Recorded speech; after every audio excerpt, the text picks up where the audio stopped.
The peninsula of Pangasinan and the southern part of La Union are truly geographically diverse, giving way to bountiful seas, wetlands, and fertile fields, but eventually converting them into industrial zones of cities. Despite of geographical isolation, there are three churches that stood firmly and survived the test of time and entropy. Have you visited these churches before? Do you know when and where they were built? And why are some of them considered as the national treasures of the Philippines? Let us see together. By the way, welcome back to my blog.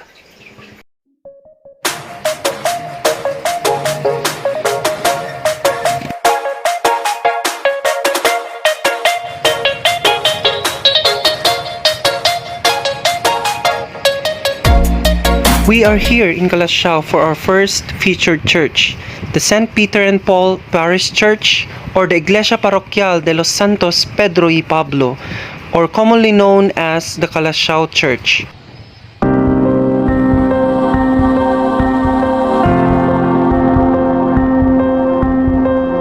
This ancient church was built gloriously by the Dominicans in 1716.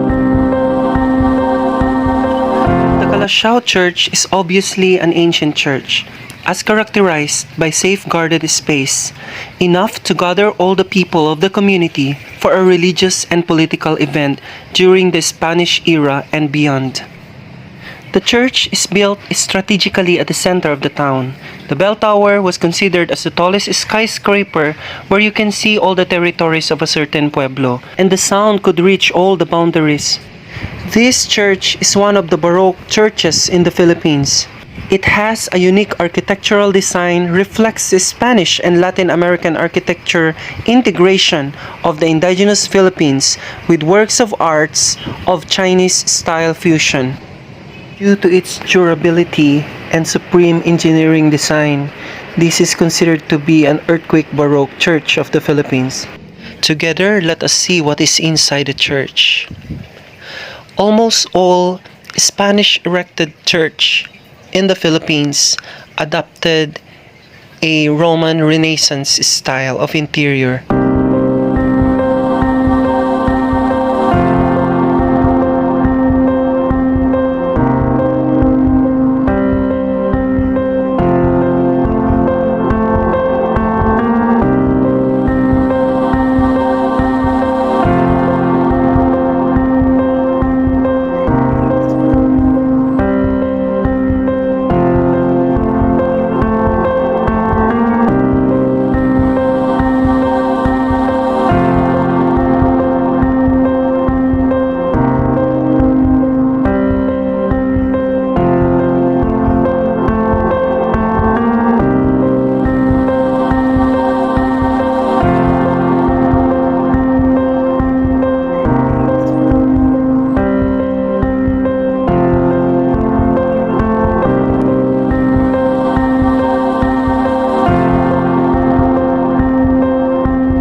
Church symbolically and literally a source of strength for the believers in this town and around the world.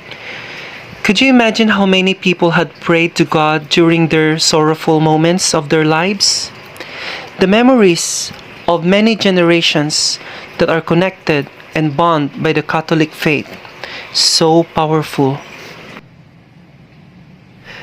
Catholic faith is fundamental influence to Filipino cultures. It helps define the meaning and purposes of life.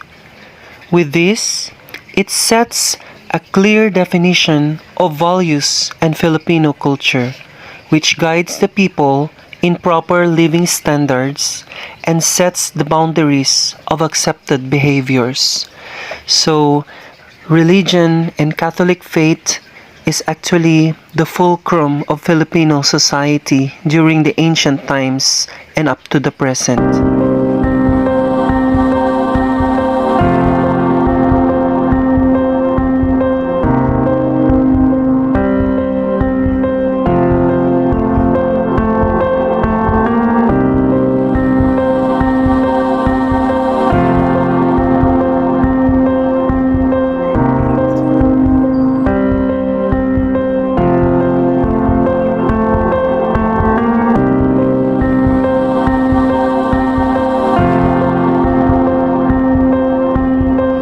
There are many Filipino cultural symbols that are still obvious in the town. The puto, which is a delicacy from rice, sweetened and being flavored with coconut. These are actually one of the delicacies of Calasiao, Pangasinan. This is the most appropriate food souvenirs that you can get if you visit Calasiao. I must say that this church is positioned as a pumping heart at the center of Calasiao, Pangasinan. Being a perfect window of the past, this Spanish colonial era church was declared a national cultural treasure by the National Museum of the Philippines and the National Commission for Culture and the Arts. After a moment, we are now in San Fabian, Pangasinan. In the year 1717, the town of San Fabian, Pangasinan was founded. According to narratives, the town was named in honor of a crusading pope named San Fabian, who ruled the Roman Catholic Church for more than 10 years, especially during the reign of Roman Emperor Dictus. According to historians, during the World War II in 1945, the church was devastated and the bell tower and the convent were destroyed by the American naval shelling. Since then, there was a continuous repair and renovation of the church until 2003, when the church is already fully restored.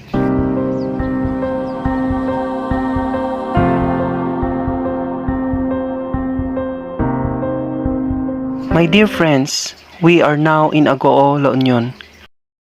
The Basilica Minor of Our Lady of Charity, or the Basilica Minor de Nuestra Señora de la Caridad, also known as the Agoo Basilica, is a Roman Catholic minor basilica in Agoo. This church is dedicated to Saint Mary, Mother of Jesus Christ, who always devoted her life in helping the poor and the needy people.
There were many reconstruction happened since the 15th century due to revolution and earthquake damage, plus the World War II. All the ruins and remnants of the past was later demolished and replaced with the present church in 1975.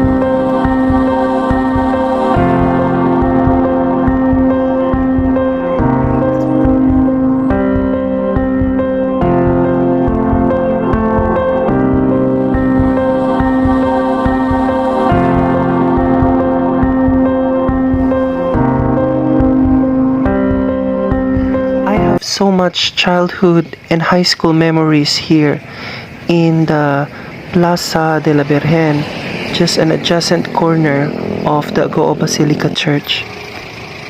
Agoo Basilica Minori Church is a perfect example of a Mexican Baroque with an interior Roman Renaissance design.